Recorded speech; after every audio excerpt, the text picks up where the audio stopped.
तो ये आज हमारी पाइथन की सेकंड क्लास है। फर्स्ट क्लास में हमने सीखा था सिंपल कैलकुलेशन कैसे करते हैं। ठीक है, आज हम सीखेंगे इफ एल्स के बारे में। ठीक है, इफ एल्स यूज करते हैं जब आपको कोई कंडीशन वगैरह दे रखी है तो उसमें हम इफ एल्स यूज करेंगे। जैसे मैं एक एग्जांपल ले रहा हूं, हमारा क्वेश्चन है कि आपने नेम एंटर कराना है और सैलरी एंटर करानी है। नेम एंटर कराना है, सैलरी एंटर करानी है। अब कंडीशन हमारी ये है कि if salary greater than equals to 15,000 तो आपको HRA निकालना है, बोनस निकालना है, PF निकालना है। HRA will be 10% of salary, bonus will be 5% of salary and PF fix रहेगा हमारा 200 रुपीज। ये तो होगी हमारी कब, जब सैलरी 15,000 या उससे ज्यादा है। और अगर इफ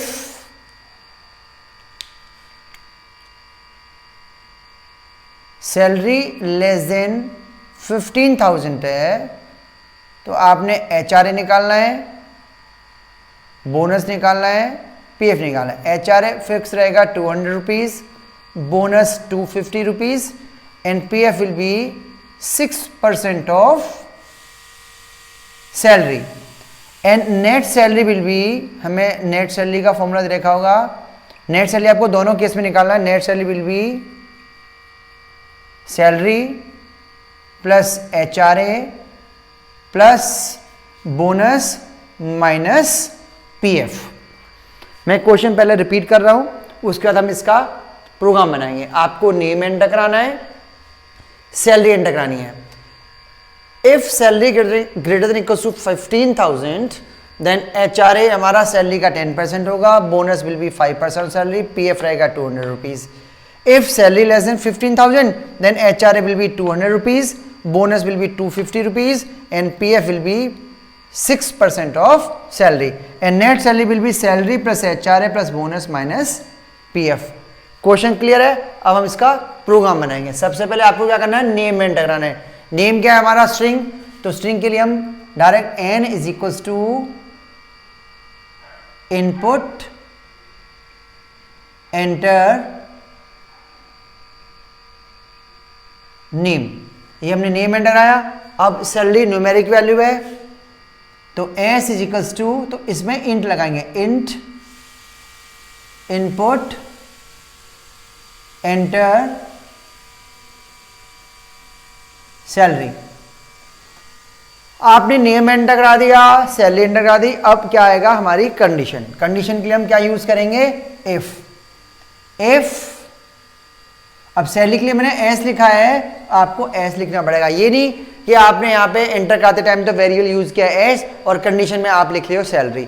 तो जो वेरिएबल आपने यहाँ पर एंटर करवाया है वही वेरिएबल आपको यहाँ पे देना है। तो if S greater than equals to 15,000, अब ध्यान से समझना, इफ के आगे आप लगाते हैं कॉलन।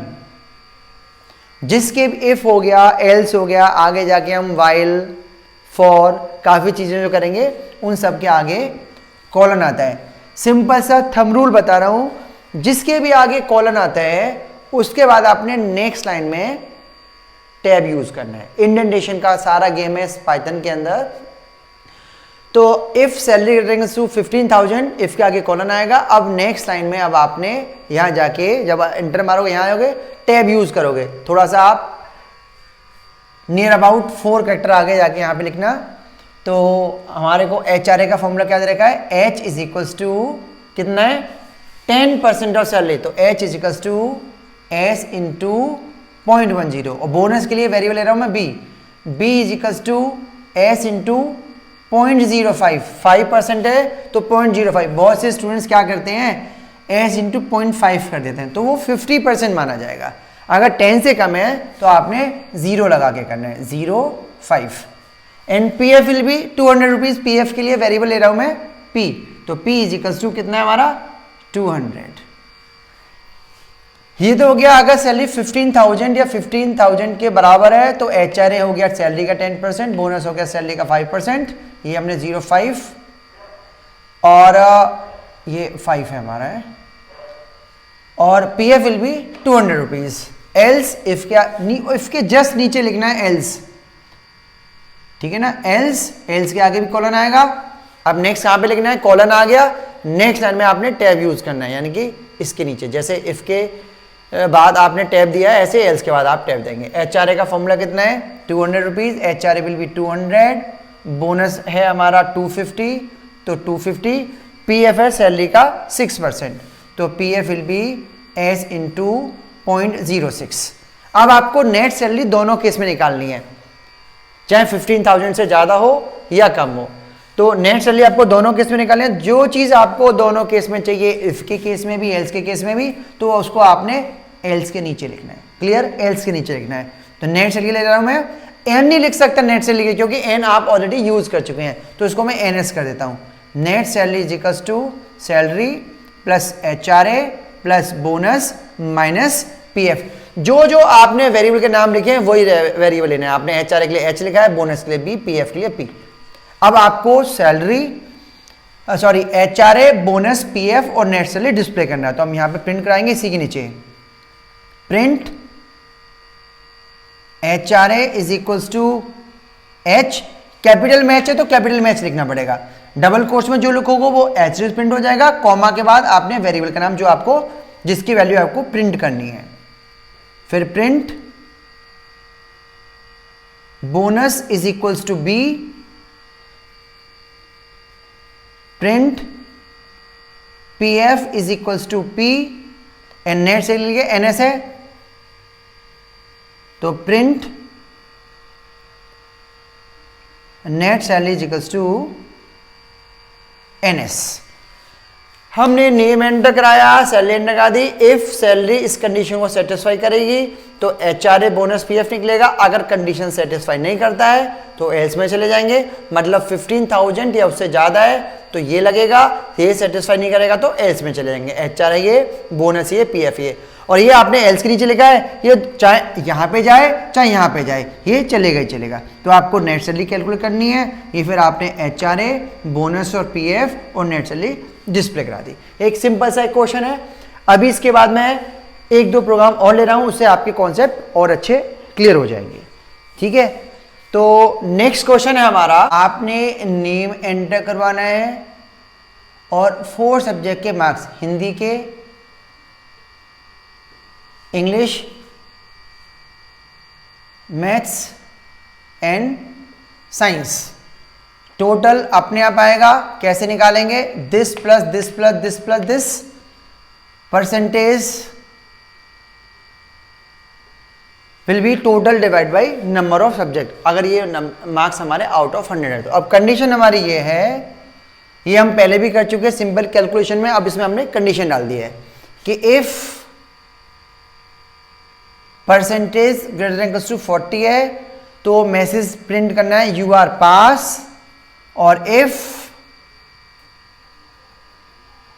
परसेंटेज लेस देन 40 है तो मैसेज आएगा यू आर फेल। क्लियर है। नेम एंटर कराएंगे, 4 सब्जेक्ट के marks, Hindi, English, math, science, total आएगा this plus this plus this plus this, percentage will be total divide by number of subject. हम मान के चले मार्क्स जो है आउट ऑफ 100 है इसलिए, तो if percentage greater than equals to 40 तो मैसेज आएगा you are pass, if percentage less than 40 तो मैसेज आएगा you are fail. Question clear. अब हम इसका प्रोग्राम बना रहे हैं।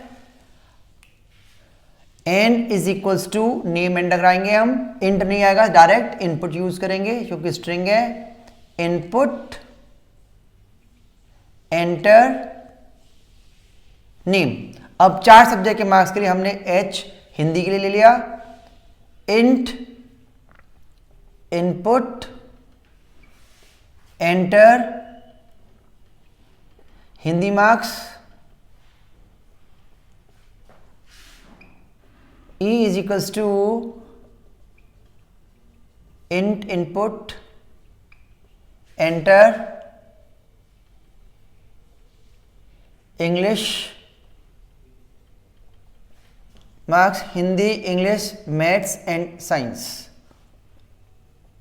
Int input enter maths marks लिख देना ऐसे ही int input enter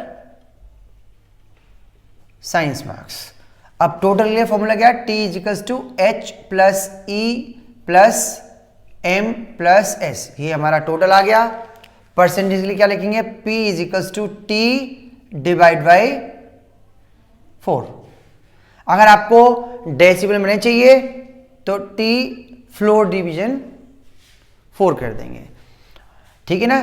floor division से क्या आएगा, 75.6 हुआ तो 75 ही दिखाएगा। अब कंडीशन क्या है, if percentage greater than equals to कितना 40, तो अब आपने प्रिंट करना है। प्रिंट क्या करना है, print you are pass. Else if के नीचे आएगा, एल्स कॉलन आएगा, और सेम जैसे इफ के बाद आपने टैब दिया था ऐसे एल्स के बाद भी हम टैब देंगे। Else print you are fail. Clear है, ये तो सिंपल है, हम पहले भी अपनी फर्स्ट वीडियो में कर चुके हैं। नेम एंटर कराया, हिंदी, इंग्लिश, मैथ, साइंस के मार्क्स एंटर करा दिए, टोटल आ गया H plus E plus M plus S, चारों सब्जेक्ट के मार्क्स हमने ऐड कर दिए। P equals to T divide by 4, ये हमने परसेंटेज निकाली। अब कंडीशन क्या है, if percentage greater equals to 40 तो प्रिंट कर देंगे you are pass, else print कर देंगे यू आर फेल। ठीक है, नेक्स्ट क्वेश्चन अब हम एक और कर रहे हैं। नेक्स्ट क्वेश्चन हमारा enter number and check it is even और ऑड। हमारा क्वेश्चन है enter number and check it is even और ऑड। कैसे पता करेंगे नंबर इवन है कि ऑड है, हम नंबर को 2 से डिवाइड करते हैं। अगर नंबर 2 से डिवाइड करने पर रिमाइंडर 0 आता है तो नंबर इवन है, अदरवाइज नंबर ऑड है। तो देखो कैसे करेंगे, आपने नंबर ले लिया suppose A is equals to int input enter number enter कर दिया। अब सिंपल से है, क्या करेंगे, इफ ए मॉडुलस, रिमाइंडर के लिए हमने क्या यूज किया था, मॉडुलस। तो हमने बताया था अपनी पिछली वीडियो में, मॉडुलस होता है रिमाइंडर के लिए। इफ ए मॉडुलस 2, अगर वो नंबर 0 आता है, अब कंपेयर किससे करेंगे, कंपेयर के लिए कंपेरिजन ऑपरेटर आने की इक्वल्स टू नहीं यूज करना है, कंपेयर कर रहे हैं। इफ के साथ कभी भी सिंगल इक्वल्स टू नहीं आएगा, या तो लेस देन इक्वल्स टू होता है या ग्रेटर देन इक्वल्स टू लिखना होता है तो हम लिखते हैं इक्वल्स टू। ठीक है, तो इफ के साथ सिंगल इक्वल्स टू कभी नहीं आता। तो if A modulus 2 equals to 0 then colon क्या प्रिंट करना है, नंबर क्या हो गया, इवन हो गया, क्योंकि हमने नंबर को 2 से डिवाइड किया। रिमाइंडर के लिए 2 से डिवाइड किया, रिमाइंडर आ गया। अगर 0 तो हम लिख देंगे print number is even, else के आगे वही कॉलन प्रिंट। ध्यान रखना, इफ के आगे एल्स के आगे आपने टैब यूज करना है। इफ के आगे कॉलन देना है, एल्स के आगे कॉलन देना है, और उसके बाद आपने नेक्स्ट लाइन में जाके टैब यूज करना है। Print number is odd. हमारा क्वेश्चन था enter number check it is even और ऑड। तो नंबर इवन है ऑड है, कैसे चेक करेंगे, हम नंबर को 2 से डिवाइड करवाएंगे, रिमाइंडर 0 आता है तो नंबर इवन है, अदरवाइज नंबर ऑड है। तो ये हमने नंबर इनपुट करा दिया। If A modulus 2 equals to 0 number is even, else number is odd. ठीक है, सिंपल। एक क्वेश्चन और करते हैं हम इफ एल्स का, उसके बाद फिर हम प्रोग्राम हम स्टार्ट करेंगे nested if. Nested if use करेंगे जब आपके पास 2 से ज्यादा कंडीशन होगी, वहां पर हम नेस्टेड इफ यूज करते हैं। ये तो अभी सारे हमारे 2 कंडीशन वाले क्वेश्चन थे। अब नेक्स्ट क्वेश्चन है हमारा enter 2 numbers and check which number is larger number from 2 number. Question है हमारा enter 2 number and find larger number from them. Question है enter 2 numbers and find larger number. For example आपने enter कराया 10, 20, तो हमारा message print करे second number is larger. मैंने अगर एंटर कराया 120 तो मैसेज प्रिंट कर दे फर्स्ट नंबर इज लार्जर। ठीक है, बहुत सिंपल है। नंबर इनपुट कराओ, a is equal to int input enter first number, ये आपने फर्स्ट नंबर एंटर कराया। ऐसे फिर b is equal to int input enter second number, ये आपने सेकेंड नंबर एंटर कर दिया। अब चेक कैसे करेंगे, कंडीशन लगाएंगे। If a is greater than b, ध्यान है बहुत से बच्चे ना इफ का आई कैपिटल करते हैं, गलत हो जाएगा, सब कुछ स्मॉल में लिखना है आपने। इफ को आपने स्मॉल में लिखना है। If a is greater than b, if के आगे कॉलन आ गया, फिर वो print first number is larger. अगर आपको ऐसे प्रिंट करना है कि 100 इज लार्जर, तो उसके लिए हम क्या लिख देंगे, उसके लिए हम ऐसे लिख देंगे a, double quotes is larger. तो इसमें यहाँ पे वैल्यू प्रिंट कर देगा, जो भी वैल्यू, सपोज ये 100 है तो 100 इज लार्जर। अगर आपको लिखना है फर्स्ट नंबर इज लार्जर, तो सीधा लिख देंगे हम first number is larger. Else अगर फर्स्ट नंबर बड़ा नहीं हुआ तो इसका मतलब है सेकंड नंबर बड़ा होगा। एल्स हम प्रिंट करवा देंगे सेकंड नंबर इज लार्जर। ठीक है, ये आप अगर आपको ऐसे प्रिंट करना है कि 100 इज लार्जर देन 20, तो कैसे प्रिंट करेंगे, देखो मेथड देखो। तो उस केस में आप ऐसे लिख देंगे a, double quotes is larger than b। तो आंसर इसमें ऐसे आएगा, a की वैल्यू सपोज 100 है और b की वैल्यू सपोज 20 है, तो a is greater than b, yes a यानी कि 100 इज लार्जर देन b की वैल्यू यानी कि 20, इस तरह से प्रिंट कर देगा। ठीक है, क्लियर है। तो ये हो गया हमारा इफ एल्स